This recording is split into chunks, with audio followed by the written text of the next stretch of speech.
Good loan कुठलं आणि bad loan कुठलं. रिअल इस्टेट हे कधी कधी इक्विटीपेक्षाही जास्त रिस्की होऊ शकेल, कारण त्याच्यामध्ये लिक्विडिटी खूप कमी असते. वयाच्या 40व्या वर्षी 60% अलोकेशन, वयाच्या 70व्या वर्षी 30% अलोकेशन.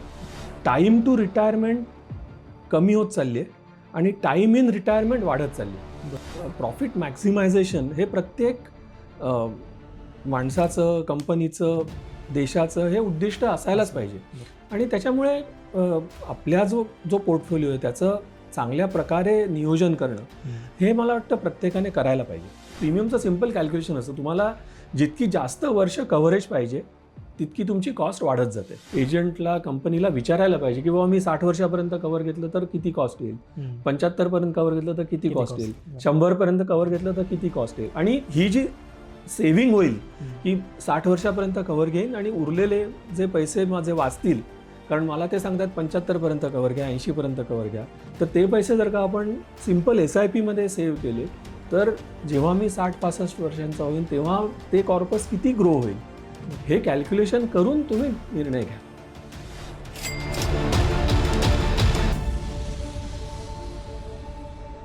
नमस्कार. लोकसत्ता प्रस्तुत अर्थगप्पा या नव्या कोऱ्या सिरीजमध्ये तुमचं सगळ्यांचं स्वागत. आज आपल्यासोबत आहेत Sameer Gulkarni sir. Sameer Gulkarni sir Ask इन्व्हेस्टमेंटचे संस्थापक आहेत. सरांसोबत आपण गेल्या 2 सिरीज केल्या होत्या, एक ते 20 ते 30 वयोगट आणि 30 ते 40 वयोगट म्हणजे सँडविच जनरेशन. आणि यांनी गुंतवणूक कशी करायची म्हणजे जेनझीपासून तर 30 ते 40 वयोगटापुढचे. आज आपण 40 वयोगटाच्या पलीकडच्या लोकांचं आर्थिक नियोजन कसं असलं पाहिजे, कारण की 40चा टप्पा हा खूप महत्त्वाचा असतो. त्या टप्प्यामध्ये नवीन जबाबदाऱ्या आपल्यावर पडलेल्या असतात. होम लोन असेल किंवा मुलांचे शिक्षण असतील, इतर बऱ्याच आर्थिक गरजा या आपल्याला निर्माण झालेल्या असतात. सर, तुमचं स्वागत आहे.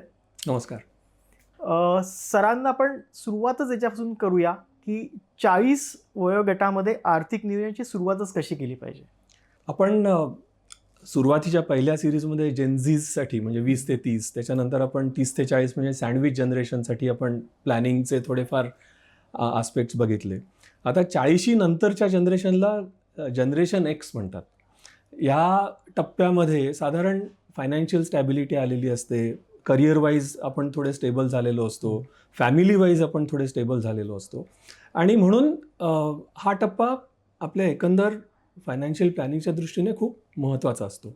आता क्रिकेटचं जर का आपण उपमा घेतली तर T20मध्ये पॉवर प्ले संपलेला आहे, जवळजवळ अर्धी इनिंग संपलेली असते, आपलं अर्धं आयुष्य संपलेलं असतं या टप्प्यात आपण येतो तेव्हा. आणि जर का इथपर्यंत आपला रन रेट चांगला आहे, विकेट्स गेलेल्या नाही आहेत, तर ह्याच्या पुढची जी इनिंग आहे ती आपण फार चांगल्या प्रकारे बिल्ड करू शकतो. आणि त्याच्यामुळे रन रेट पुढच्या इनिंगसाठी किंवा आपण रिटायरमेंटकडे जेव्हा आपण जातो तेव्हाचं कॉर्पस कसं मॅनेज करायचं, या सगळ्यासाठी हा टप्पा खूप महत्त्वाचा आहे. पण जर का आपल्या मनाप्रमाणे गोष्टी झालेल्या नसतील तर मात्र प्लॅन B म्हणा किंवा कोर्स करेक्शन म्हणा हे सुद्धा आपण याच टप्प्यामध्ये करायचं असतं.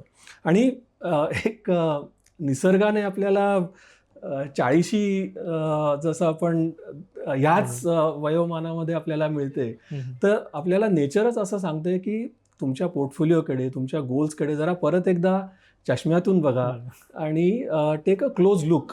कदाचित त्यासाठी चष्मा लागेल म्हणून चष्मा. तर आपला एकंदर पोर्टफोलिओ आत्तापर्यंत त्याचं परफॉर्मन्स कसा आहे, याच्या पुढे आपल्याला काय करायला लागेल आणि त्याप्रमाणेच आपले गोल्स जे आपण सेट केलेले होते, तर बऱ्याच वेळेला कॉस्ट वाढल्यामुळे ते रिकॅलिब्रेट करायची पण गरज पडू शकते. आणि म्हणून हा टप्पा ह्या दोन्ही दृष्टीने आपण जे काही आत्तापर्यंत केले त्याच्याकडे परत एकदा नीट बघण्याच्या दृष्टीने आणि याच्या पुढे आपण जी वाटचाल करणार आहोत त्या दृष्टीने हा खूप महत्त्वाचा आहे.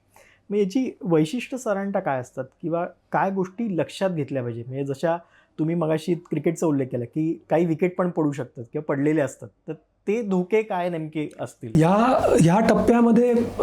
जर का आपण बघितलं तर साधारण आपलं इन्कम लेवल जी असते ना ती करिअरच्या हायेस्ट लेवलला असू शकते. आणि त्याच्यामुळे ह्या एज ग्रुपकडे सेव्हिंग पोटेन्शियल पण बऱ्यापैकी जास्त चांगलं असतं.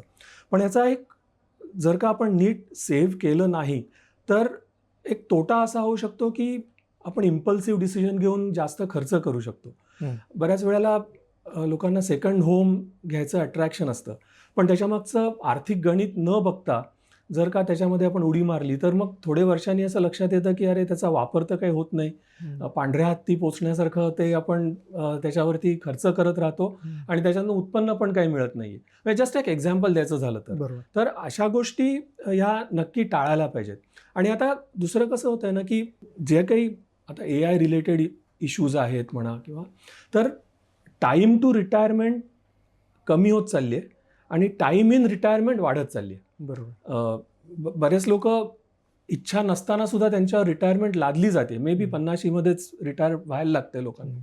तर ह्या दृष्टीने बघितलं तर आपलं रिटायरमेंट नंतरचं आयुष्य चांगल्या रीतीने पार पाडण्यासाठी ह्या टप्प्यामध्ये आपल्याला काही प्रिकॉशन्स घेणं गरजेचं असतं. आता फॉर एक्झाम्पल समजा आपल्याकडे खूप हाय कॉस्ट लोन आपण घेतलेलं आहे, तर ते रिपे करता येईल का आणि आपल्यावरचं बर्डन कमी करता येईल का हे आपण बघू शकतो.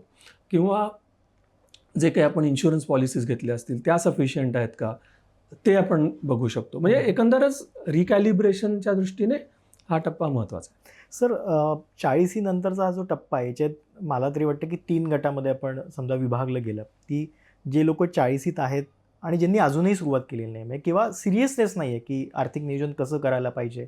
कदाचित पैसा असेल कदाचित, पण त्याचं नियोजन नाही आहे कुठल्या पद्धतीने. हा एक पहिला टप्पा. दुसरा असे लोक की ज्यांनी सुरू केलं आहे आर्थिक नियोजन पण त्यांची वाट चुकली आहे किंवा काहीतरी चुकतं आहे म्हणजे ते त्यांच्या ध्येयापर्यंत पोहोचू शकत नाही. आणि तिसरे असे लोक की ज्यांनी सगळं केलं आहे, आर्थिक नियोजन पण केलं आहे, पण ते चुकलं आहे आणि त्यांना आता त्यात सुधारणा करायची आहे. तर या तिन्ही ग्रुपसाठी काय तुम्ही सांगाल? सगळ्यात इम्पॉर्टंट गोष्ट अशी आहे की म्हणजे मी मगाशी पण जसं म्हटलं की ह्या टप्प्यामध्ये आपल्या इन्कम लेवल्स जास्त असतात. त्याच्यामुळे प्लॅनिंगच्या दृष्टीने नाऊ ऑर नेव्हर अशी ही फेज आहे. आता जसं तुम्ही 3 ग्रुप्स म्हणालात की जर का कोणी सुरुवातच केलेली नसेल तर इट इज हाय टाईम. म्हणजे ह्याच्यापेक्षा अजून तुम्ही लेट केलात तर देवाच्या हवाले जेव्हा तुम्ही ॲक्च्युअल रिटायर व्हाल तेव्हाच. म्हणजे दुसरं काहीच याच्यामध्ये उपमा आपण देऊ शकत नाही. तर म्हणजे इट्स हाय टाईम की तुम्ही आता सुरुवात करायलाच पाहिजे. दुसऱ्या ग्रुपमध्ये की ज्यांनी काही ना काहीतरी केलेलं आहे पण ते कदाचित त्यांच्या मनाप्रमाणे रिझल्ट्स मिळालेले नसतील, तर त्याच्यामागची कारणं काय आहेत. म्हणजे बाबा पोर्टफोलिओ ॲलोकेशन चुकलेलं आहे किंवा जेव्हा त्यांनी इन्व्हेस्ट केले सुरुवात केली तेव्हा मार्केट जास्त सपोर्टिव्ह नव्हतं, त्याच्यामुळे झालं. म्हणजे अशी आपण जर का त्याचं विश्लेषण नीट केलं आणि आपल्याला जर का असं आढळून आलं की ठीक आहे मार्केट रिलेटेड ज्या गोष्टी घडल्या आहेत त्याच्यामध्ये आपण काहीच करू शकत नाही, त्याच्यामुळे थोडं वेट अँड वॉच करायला हवं. पण ज्याच्यामध्ये आपल्याकडे कंट्रोल असेल, म्हणजे फॉर एक्झाम्पल खूप जास्त रिस्की इन्व्हेस्टमेंट प्रकारामध्ये इन्व्हेस्ट केलेत किंवा खूप जास्त इलिक्विड इन्व्हेस्टमेंट्समध्ये इन्व्हेस्ट केलेले आहेत. आता बऱ्याच लोकांना रिअल इस्टेट इन्व्हेस्टमेंटमध्ये इलिक्विडिटी किती असते याची कल्पना नसते जेव्हा ते इन्व्हेस्ट करत असतात.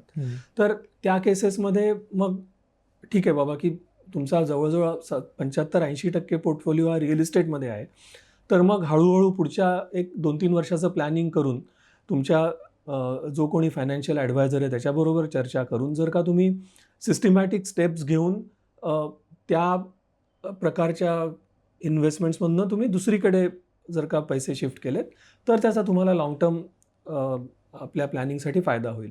आणि तिसरा जो ग्रुप आहे की ज्यांनी केलेलं आहे पण देवाच्या त्यांच्याकडे पुष्कळ संपत्ती आहे आणि असं त्यांना फार याची झळ लागत नाही की जर का ते अगदी नीट झालेलं नसेल तर. पण मी म्हणतो की आपल्याकडे जर का पैसे आहेत तर त्याची काळजी घेणं हे आपलं कर्तव्य आहे.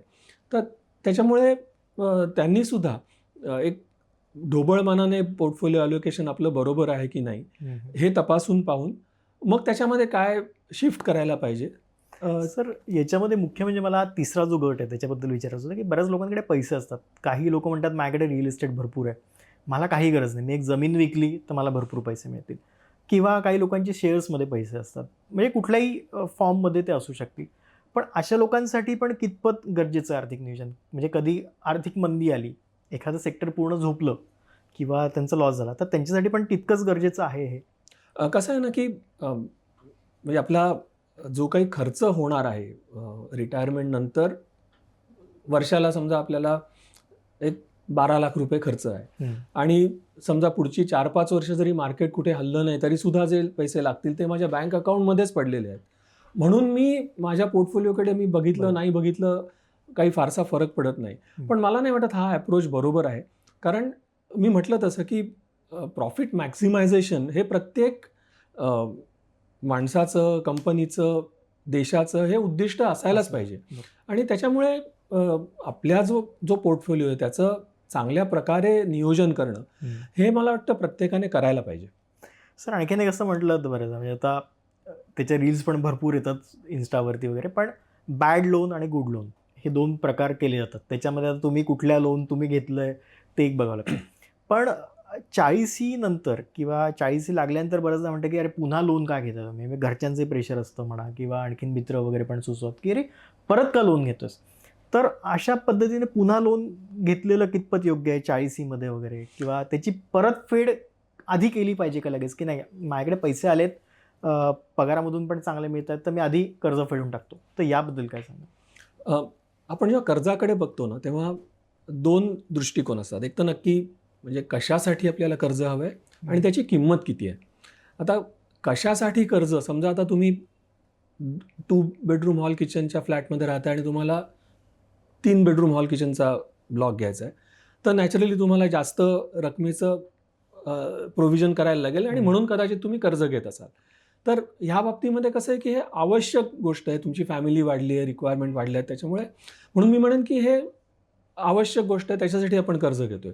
पण मी बाबा मारुती गाडी चालवतोय आणि मला फेरारी घ्यायची म्हणून मला कर्ज घ्यायचं आहे, कदाचित ही अनावश्यक गोष्ट आहे, डिपेंडिंग ऑन तुमची लाईफस्टाईल काय आहे वगैरे वगैरे.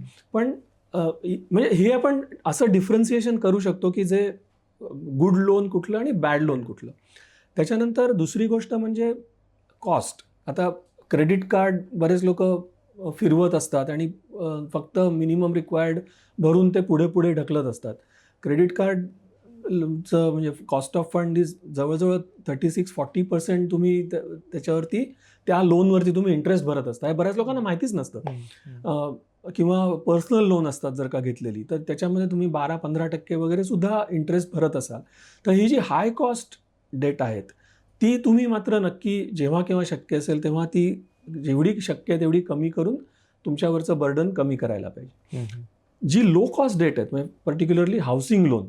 तर आता हाऊसिंग लोन आज जर का तुम्ही बाजारात गेलात तर साधारण 7.25%, 7.5% या रेंजमध्ये तुम्हाला कर्ज मिळू शकतं सगळ्या बँकांकडून. तुम्ही हाऊसिंग लोन घेतलेलं आहे, समजा तुमच्यावरती 1 कोटीचं हाऊसिंग लोन आहे आणि समजा तुम्हाला कंपनीमध्ये बोनस मिळाला, लॉटरी लागली, इनहेरिटन्समुळे पैसे मिळाले, जे काही असेल ते, आणि तुम्हाला एक 50 लाख रुपये तुम्हाला पटकन हातात आलेत, तर बऱ्याच लोकांची अशी विचार करण्याची पद्धत असते की चला 50 लाख आपण फेडून टाकू म्हणजे आपलं लोन कमी होईल. आणि घरच्यांकडून सुद्धा ते प्रेशर असू शकतं की नाही आता लोन कमी करा वगैरे. आपलं टिपिकल एक मध्यमवर्गीय विचारसरणी असते. पण याच्यामध्ये मी म्हणेन की जर का तुम्ही ते 50 लाख जे मिळालेले आहेत ते 7.25% लोन रिपे करण्यापेक्षा ते जर का त्याच्यापेक्षा जास्त रिटर्न्स मिळणाऱ्या इन्व्हेस्टमेंटमध्ये आणि फार रिस्क न घेता इन्व्हेस्ट करू शकलात, म्हणजे अगदी लार्ज कॅप फंड्समध्ये जे निफ्टी 50 किंवा BSE सेन्सेक्समध्ये ज्या कंपन्या आहेत अशा कंपन्यांमध्ये फंड्समध्ये इन्व्हेस्ट केलेत, ज्याच्यामध्ये गेल्या 10 वर्षाचं जर का तुम्ही ॲव्हरेज बघितलं तर 12% किंवा त्याच्या आसपास रिटर्न्स मिळतात. मध्ये मध्ये ठीक आहे, जसं आता गेल्या 2 वर्षात रिटर्न्स काहीच मिळालेले नाही आहेत, म्हणजे अशा फेजेस येतात, पण त्याच्यामुळे कदाचित ह्या वर्षी रिटर्न्स खूप जास्त मिळण्याची शक्यता आहे. तर अशा टाईपच्या इन्व्हेस्टमेंट्समध्ये जर का तुम्ही इन्व्हेस्ट केलेत आणि ज्याच्यामध्ये तुम्हाला over the long term may be 12-12.5% returns मिळू शकतील, तर हा एक आर्बिट्राज झाला की तुम्ही 7.5% पैसे घेतलेत आणि 12.5% तुम्ही रिटर्न्स त्याच्यामधून मिळवताय लोन रिपे न करता. तर हे मात्र निश्चित लोकांनी विचार करायला पाहिजे की अशा तऱ्हेचं फायनान्शियल प्लॅनिंग करू शकतात का. फक्त त्याच्यामध्ये एकच कंडिशन आहे की तुम्ही ते पैसे खर्च करू नका, कुठेतरी इन्व्हेस्ट करा. मे बी तुम्ही 2-3 वर्ष द्या त्यांना, आणि जर का तुमच्या मनाप्रमाणे त्याच्यातनं तुम्हाला रिटर्न्स नाही मिळाले तर मग त्याच्यातून तुम्ही विड्रॉ करून लोन रिपे करू शकता. सर 40मध्ये सांगता किंवा त्याच्या आधी पण टर्म इन्शुरन्स तर म्हणजे मलाही जेव्हा सांगितलं गेलं की नोकरी लागली की सुरुवातीला इन्शुरन्स काढायचा, तर 40 नंतर इन्शुरन्स वाढवला पाहिजे का, किंवा कोणता इन्शुरन्स जास्त गरजेचा आहे त्याला जास्त प्रेफरन्स दिला पाहिजे, असं काही आहे? मी मगाशी म्हटलं तसं की आपला चष्मा लावून परत एकदा बघायला पाहिजे की आपण किती रकमेचा इन्शुरन्स घेतलेला आहे. बऱ्याच केसेसमध्ये कसं होतं की आपण जेव्हा हाऊसिंग लोन घेतो किंवा बिझनेसमन असेल तर बिझनेससाठी लोन काढलं जातं, तेव्हा ती लायबिलिटी ॲटलिस्ट कव्हर होईल एवढ्या रकमेचा इन्शुरन्स आपल्याला घ्यायला सांगितलं जातं.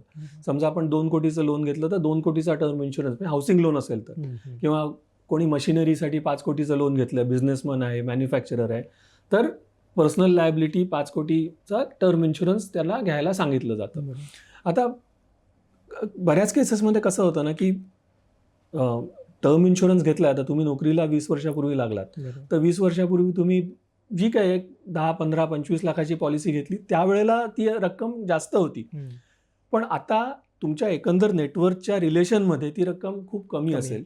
फक्त कसं होतं की अरे चालू आहे ना म्हणून चालू दे, पण ही एक कॉस्ट आहे. म्हणजे जर का त्या रकमेमुळे तुम्हाला तुमच्या फॅमिलीला काहीच फरक पडणार नसेल तर ती कशाला चालू ठेवायची. म्हणजे हा एक दृष्टिकोन झाला. दुसरं म्हणजे तुमच्या लायबिलिटीज तुम्ही जेव्हा इन्शुरन्स काढला होतात आणि आता याच्यामध्ये किती फरक पडला आहे. आता एक हाऊसिंग लोनचं एक्झाम्पल देतो. हाऊसिंग लोनमध्ये कसं होतं की EMIमुळे तुमचं आउटस्टँडिंग लोन अमाऊंट हळूहळू कमी होत जाते. आता 10 वर्षापूर्वी जर का तुम्ही 2 कोटीचं लोन घेतलं आहे आणि त्याची 10 वर्षानंतरची रेसिड्युअल अमाऊंट आहे ती समजा काय 1 कोटी असेल, थोडी कमी जास्त असेल पण जस्ट फॉर एक्झाम्पल, आणि तुम्ही टर्म इन्शुरन्स मात्र 2 कोटीचा काढला आहे, तर तुम्ही इन्शुरन्स कॉस्ट जी आहे ती 2 कोटीची तुम्ही अजून प्रीमियम भरताय, पण ज्याच्यासाठी तो इन्शुरन्स काढला होता ती लायबिलिटी मात्र तर त्याच्या अर्धी झाली आहे, कमी झाली. तर मी नेहमी असं सजेस्ट करतो की तुम्ही जेव्हा टर्म इन्शुरन्स घेता तेव्हा 2 कोटीची एक पॉलिसी न घेता 50 लाखाच्या 4 पॉलिसीज घेतल्यात, तर अशा केसमध्ये तुम्ही 1 किंवा 2 पॉलिसी डिस्कंटिन्यू करू शकता. कारण त्याचं पर्पज ते होतं की माझ्यानंतर माझ्या फॅमिलीवरती माझं लोन सर्व्हिस करायची लायबिलिटी नको म्हणून मी इन्शुरन्स काढतोय. बाकीचे जे तुमचे इन्शुरन्स आहेत ते चालू राहू देत, पण हे स्पेसिफिक कारणासाठी काढलेला इन्शुरन्स तुम्ही नक्कीच कमी करायचा प्लॅन करू शकता. तिसरी गोष्ट, असं पण होऊ शकतं की आता तुमच्या लायबिलिटीज वाढल्या असतील, ज्या तुमच्या एक्झिस्टिंग पॉलिसीज घेतल्यात तेव्हा होत्या त्याच्यापेक्षा काही कारणाने बिझनेस वाढला असेल, वर्किंग कॅपिटल रिक्वायरमेंट वाढली असेल, तर अशा केसमध्ये मात्र तुम्हाला इन्शुरन्स टॉपअप करायची नक्की गरज असते. आणि तुम्ही टर्म इन्शुरन्स सारखंच हेल्थ इन्शुरन्स हा दुसरा मोठा फॅक्टर झाला. आता आपण बघतोच आहोत की मेडिकल कॉस्ट म्हणजे ऑपरेशन्स, हॉस्पिटलायझेशन या खूप वाढत चालल्यात आणि खूप वेगाने वाढत आहेत. त्याच्यामुळे त्याच्यात सुद्धा असं होण्याची खूप जास्त शक्यता आहे की जेव्हा बाबा मी फॅमिलीसाठी 10 लाखाचं कवर घेतलं होतं 5 वर्षापूर्वी 10 वर्षापूर्वी, तेव्हा ते खूप जास्त वाटत होतं, पण आता 1 सिम्पल हॉस्पिटलायझेशन त्याचं कॉस्ट आता 5-6 लाख होत जर झाली असेल तर त्याच्यात सुद्धा तुम्ही टॉपअप प्लॅन्स घ्या, ते खूप स्वस्त पडतात. किंवा आता बऱ्याच कंपन्या कॅन्सर स्पेसिफिक कव्हर्स ऑफर करतात, ते सुद्धा आता एवढ्या जास्त प्रमाणात आपण बघतो अशा केसेस वाढत चालल्या आहेत, तर त्याच्यासाठी त्याचा फायदा होऊ शकेल. त्याच्यामुळे इन्शुरन्सचं तुम्ही जे म्हणालात की वाढवायला पाहिजे का, तर हे आपण कुठल्या स्टेजमध्ये आहोत, घेतलेल्या इन्शुरन्सच्या वेळेला लायबिलिटी काय होती आणि आता काय आहे हे ठरवून निर्णय घ्यायला पाहिजे. म्हणजे सर तुम्ही हा खूप महत्त्वाचा मुद्दा सांगितला की एक मोठा इन्शुरन्स न घेता 4 छोटे इन्शुरन्स घेतले आणि त्याची गरज जशी कमी होईल तसे ते बंद पण केले. बरोबर. तर ते फायदेशीर ठरू शकतं. कारण शेवटी कसं आहे ना की इन्शुरन्स इज अ कॉस्ट, आणि बऱ्याच वेळेला म्हणजे आता तर हे खूप वाढत चाललं आहे की तुम्हाला वयाच्या 100 वर्षापर्यंत आम्ही कव्हर करू, आणि तो एजंट किंवा ती कंपनी असं पण सांगते की तुम्ही 100 वर्ष तर जगणार नाही आहे, त्याच्यामुळे गॅरंटीड तुम्हाला तुमच्या नेक्स्ट ऑफ किनला हे पैसे परत मिळतील. दुसऱ्या प्रकारच्या पॉलिसीजमध्ये टर्म इन्शुरन्स असतो, पण ते म्हणतात की आम्ही तुम्हाला प्रीमियम रिटर्न करू. तिसऱ्या प्रकारच्या पॉलिसीमध्ये असं असतं की पॉलिसी पेमेंट टर्म आणि किंवा पॉलिसी टर्म आणि प्रीमियम पेमेंट टर्म ही वेगळी असते. असं सांगितलं जातं की तुम्हाला 25 वर्षाचं कव्हर देऊ, पण तुम्हाला प्रीमियम 10 वर्ष भरायचं आहे. तर याच्यामध्ये एक ट्रॅप आहे. तुम्हाला कंपनी काही कन्सेशन देत नाही आहे, पण तुम्ही 10 वर्ष प्रीमियम भरून तुम्ही 25 वर्षाचा कव्हर देत आहे, म्हणजेच असा अर्थ होतो 15व्या वर्षी जर का तुम्हाला वाटलं पॉलिसी डिस्कंटिन्यू करूया, कारण हाऊसिंग लोन तुम्ही रिपे केलं आहे किंवा जे काही आहे ते, पण तुम्ही प्रीमियम तर ऑलरेडी भरून बसलाय, त्याच्यामुळे तुमची कॉस्ट सेव्हिंग होत नाही. शेवटी कसं आहे की प्रीमियमचं सिम्पल कॅल्क्युलेशन असतं, तुम्हाला जितकी जास्त वर्ष कव्हरेज पाहिजे तितकी तुमची कॉस्ट वाढत जाते. तर खरंच तुम्हाला वयाच्या 60 वर्षानंतर कव्हरेजची गरज आहे का, हे आधी तुम्ही तुमच्यावरती किती लोक त्यावेळीला डिपेंडंट असणार आहेत, तुमची मुलं आहेत ते स्वतःच्या पायावरती उभं राहतील आणि त्यांना तुमच्या सपोर्टची गरज नसेल आणि तुम्ही प्रॉपर प्लॅनिंग केलेलं असेल तर तुम्ही 60पर्यंतच टर्म इन्शुरन्स घेतलात, तुमची कॉस्ट खूप कमी होईल. आणि ही सगळी जी परम्युटेशन्स कॉम्बिनेशन्स आहेत ना, ही नेहमी तुम्ही इन्शुरन्स घेताना एजंटला कंपनीला विचारायला पाहिजे की बाबा मी 60 वर्षापर्यंत कव्हर घेतलं तर किती कॉस्ट येईल, 75 पर्यंत कव्हर घेतलं तर किती कॉस्ट येईल, 100 पर्यंत कव्हर घेतलं तर किती कॉस्ट येईल. आणि ही जी सेव्हिंग होईल की 60 वर्षापर्यंत कव्हर घेईन आणि उरलेले जे पैसे माझे वाचतील, कारण मला ते सांगतात 75 पर्यंत कव्हर घ्या, 80 पर्यंत कव्हर घ्या, तर ते पैसे जर का आपण सिम्पल SIP मध्ये सेव्ह केले तर जेव्हा मी 60-65 वर्षांचा होईन तेव्हा ते कॉर्पस किती ग्रो होईल हे कॅल्क्युलेशन करून तुम्ही निर्णय घ्या. सर, वेल्थ क्रिएशन हा एक महत्त्वाचा टप्पा असतो कुठल्याही याच्यामध्ये, पण या वयाच्या टप्प्यामध्ये वेल्थ क्रिएशनकडून असं म्हणते की वेल्थ प्रिझर्वेशनकडे तुम्ही जायला पाहिजे. तर अशा वेळी इक्विटीजचं प्रमाण तुम्ही किती ठेवलं पाहिजे पोर्टफोलिओमध्ये, डेटचं प्रमाण किती ठेवलं पाहिजे, इव्हन ज्या काही बऱ्याचदा म्हणजे ज्या फायदेशीर स्कीम आहेत गव्हर्नमेंटच्या, PPF आहे, एम्प्लॉईची जी स्कीम EPF आहे, तर या सगळ्यांचं प्रमाण किती आणि कसं असलं पाहिजे? एक ढोबळमानाने तुम्ही बघितलं ना तर ॲसेट क्लासेसमध्ये म्हणजे इक्विटी आहेच, डेट आहे म्हणजे नॉन इक्विटी आहे, रिअल इस्टेट आहे आणि आता गेल्या 1-2 वर्षामध्ये सोन्या चांदीला पण खूप जास्त झळाळी आलेली आहे असं आपण म्हणूया. आणि ऑल्टरनेट क्लास आहे म्हणजे आता रिअल इस्टेट इन्व्हेस्टमेंट ट्रस्ट किंवा इन्फ्रास्ट्रक्चर इन्व्हेस्टमेंट ट्रस्ट, याचं आपण मे बी रिअल इस्टेटमध्येच क्लासिफिकेशन करूया. म्हणजे 4 जर का महत्त्वाचे आपण ॲसेट क्लासेस बघितले तर समहाव लोकांना असं वाटतं की इक्विटी म्हणजे रिस्की आणि बाकी तेवढे रिस्क नाही. याचं मला तरी वाटतं की सिम्पल कारण असं आहे कारण इक्विटीचं तुमचं मार्क टू मार्केट व्हॅल्युएशन हे रोज होतं. म्हणजे मार्केट आज 5% पडलं तर तुम्हाला दिसतं अरे इक्विटी पोर्टफोलिओ आपला 5% पडला, पण हेच तुम्ही जर का रिअल इस्टेटमध्ये इन्व्हेस्ट केलेलं असेल तर त्याचं मार्क टू मार्केट कुठेच होत नाही, कारण हे सगळं IQ माहिती असते. अरे आता तिकडे 25,000 रुपये भाव चालला आहे, आता इकडे 50,000 भाव चालला आहे, पण प्रत्यक्ष डील कितीला होतात हे कोणाला तशी कल्पना नसते. त्याच्यामुळे रिस्क परसेप्शन बदलू शकतं. मी तर म्हणेन की रिअल इस्टेट हे कधीकधी इक्विटीपेक्षाही जास्त रिस्की होऊ शकेल कारण त्याच्यामध्ये लिक्विडिटी खूप कमी असते. पण तुमचा प्रश्नच होता की वेल्थ क्रिएशनपासून वेल्थ प्रिझर्वेशनकडे जाताना जनरली ॲक्सेप्टेड प्रिन्सिपल असं आहे की जे काही रिस्की ॲसेट क्लासेस आहेत ते ॲज तुमचं वय वाढत जातं तसं त्याच्यातलं ॲलोकेशन कमी करून नॉन रिस्की ॲसेट क्लासमध्ये तेवढं वाढवायला पाहिजे. एक सिम्पल थंब रूल सांगितला जातो की 100 मायनस युअर एज, म्हणजे 100मधून तुमचं वय वजा केलं तर जेवढं उरतं तेवढं तुमचं ॲलोकेशन इक्विटीसाठी पाहिजे. म्हणजे वयाच्या 40व्या वर्षी 60% ॲलोकेशन, वयाच्या 70व्या वर्षी 30% ॲलोकेशन. आता हे बरोबर चूक हे प्रत्येकाचं एक जे काही परसेप्शन असेल त्याच्याप्रमाणे ठरेल. हा काही असा काळ्या दगडावरची रेग नाही की एवढंच करायला पाहिजे, पण बेसिकली हा रूल काय सांगतो की जसं तुम्ही वय तुमचं वाढत जातं तसं तुमचं इक्विटी एक्सपोजर तुम्ही थोडं कमी कमी करत आलात तर स्टॅबिलिटीच्या दृष्टीने ते चांगलं होईल. त्याच्यातली व्होलॅटिलिटी तुम्हाला रोज हिट करणार नाही. पण ॲट द सेम टाईम ज्याचा रिटायरमेंट कॉर्पस हा 2 कोटी आहे आणि कोणाचा रिटायर कॉर्पस हा 10 कोटी आहे, तर दोघांनीही असंच पर्सेंटेज लावून जर का इक्विटी आणि डेट कॉम्पोनंट बदलले तर ते तेवढंसं संयुक्तिक होणार नाही. कारण कसं आहे की जर का ज्याच्याकडे 10 कोटीचा कॉर्पस आहे आणि ज्याची रिक्वायरमेंट ही महिन्याला 1 लाखाचीच आहे, तर त्याने जर का एक 2-3 वर्षाला लागणारे पैसे हे बँक FD म्हणा किंवा लिक्विड फंड्समध्ये ठेवले तर उरलेल्या पैशांवरती जास्त रिस्क घेऊन प्रॉफिट कमावण्याची रिस्क टेकिंग ॲबिलिटी त्याच्याकडे नक्की जास्त आहे कम्पेअर टू ज्याचा कॉर्पस फक्त 2 कोटी आहे. तर त्याच्यामुळे एक ठराविक लिमिटपर्यंत हे थंब रूल्स लागू होतात. त्याच्यानंतर मग तुम्हाला ॲब्सोल्यूट अमाऊंट बघायला लागते की जर का सगळं माझं भागणार आहे आणि एवढी जर का माझ्याकडे अगदी लिक्विड फॉर्ममध्ये कॅश असेल तर मग उरलेल्या कॉर्पसवरती मी जरा जास्त चांगल्या पद्धतीने इन्व्हेस्ट करून जास्त रिटर्न्स कमवू शकेन अशी अरेंजमेंट मी करू शकतो. सर, पुढचा प्रश्न याच्याशी संबंधित आहे की तुम्ही कॉर्पसचा उल्लेख केला, तर आपण एक मध्यमवर्गीय कुटुंब धरलं आणि त्याचा कुटुंब प्रमुख धरला, त्याचं उत्पन्न साधारणतः 20 लाख रुपये पॅकेज असेल किंवा बरोबर. 30 लाख रुपयापर्यंत असेल, तर त्याचा किती कॉर्पस असला पाहिजे साधारणतः? म्हणजे त्याच्यावर जबाबदारी म्हणजे काय, एक बरोबर. 2 अपत्य आहेत, लग्न, शिक्षण सगळं आहे, पण मग किती कॉर्पस त्यांनी त्याच्या निवृत्तीच्या वेळी त्याच्याकडे असला पाहिजे? आता याचं कसं आहे ना, की कॉर्पसचं कॅल्क्युलेशन हे एक गमतीशीर एक्सरसाइज असतो. जो आपला फायनान्शियल ॲडवायझर असतो ना, त्याचा इंटरेस्ट असा असतो की तुम्ही जास्तीत जास्त पैसे इन्व्हेस्ट करा, बरोबर.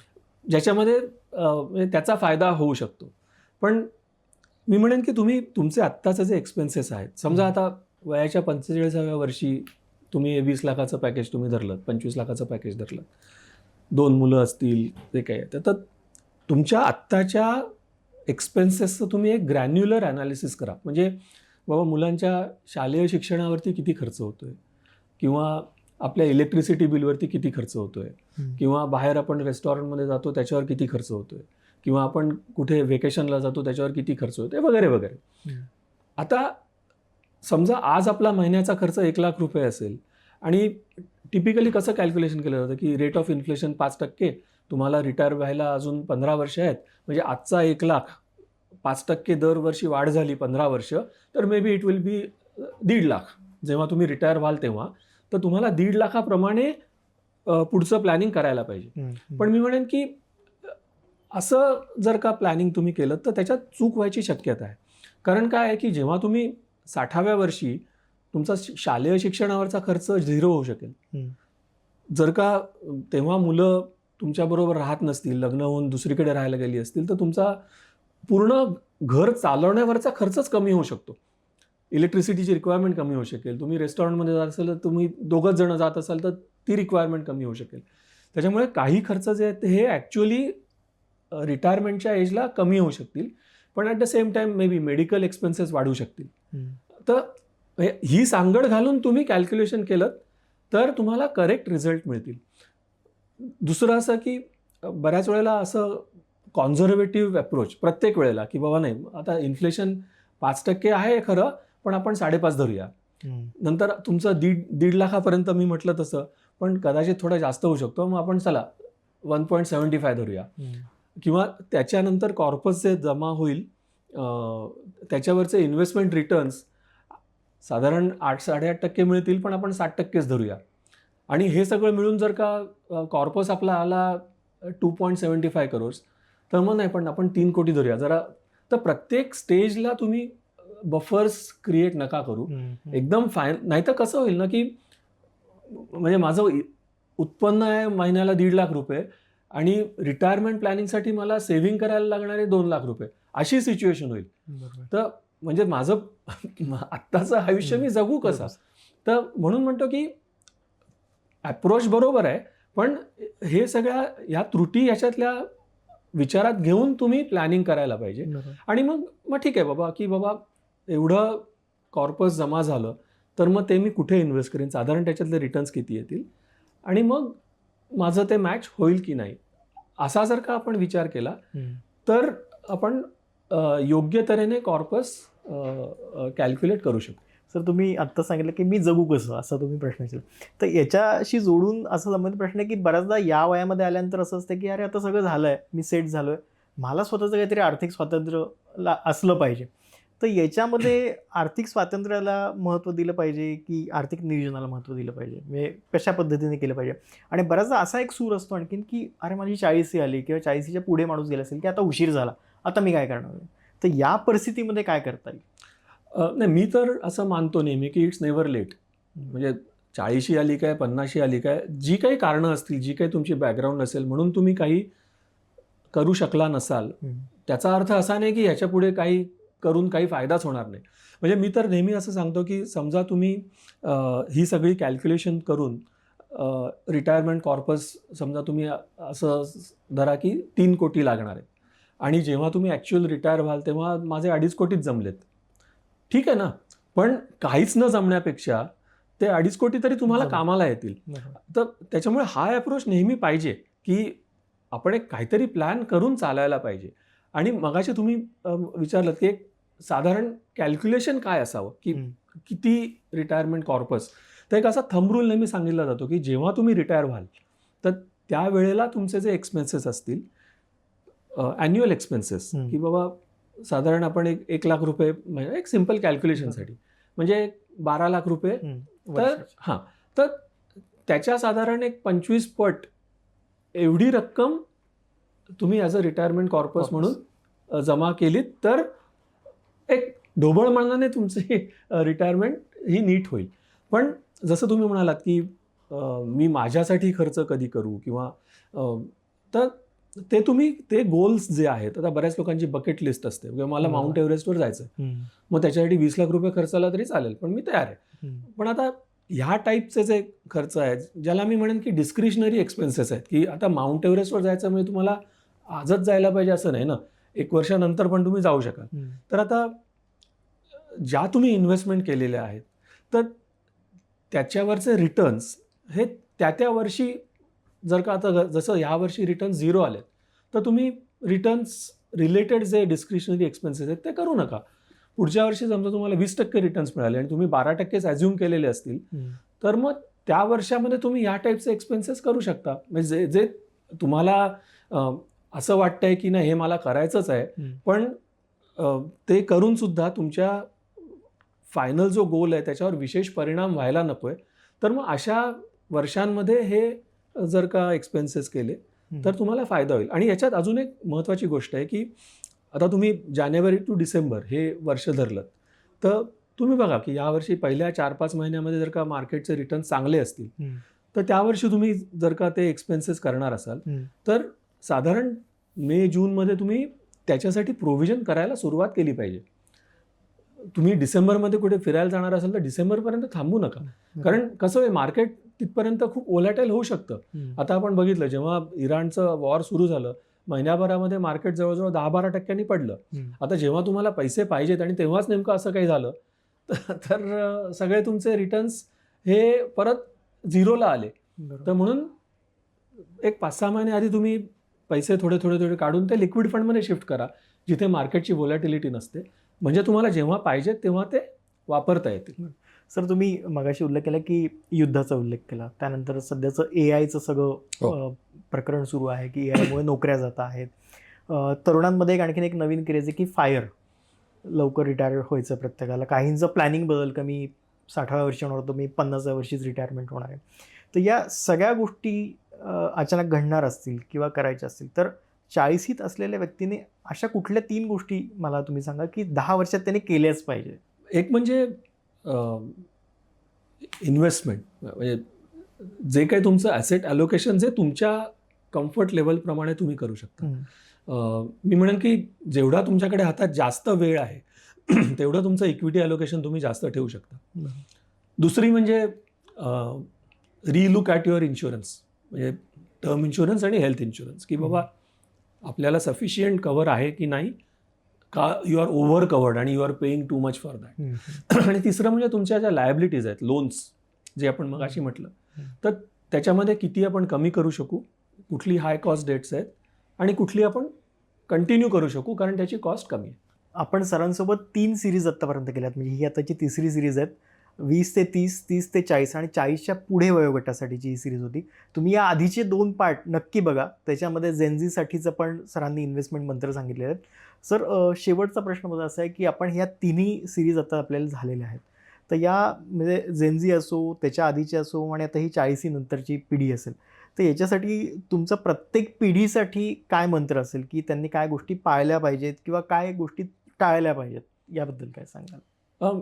मला स्पोर्ट्सच्या उपमा द्यायला खूप आवडतं. तर म्हणजे अगदी T20मध्ये जसं पॉवर प्ले आहे ती तुमची जेनझी फेज आहे, त्याच्यानंतरची अर्धी इनिंग्स होईपर्यंत ही तुमची सँडविच जनरेशनची फेज आहे आणि त्याच्यानंतरची ही 40 नंतरची फेज आहे.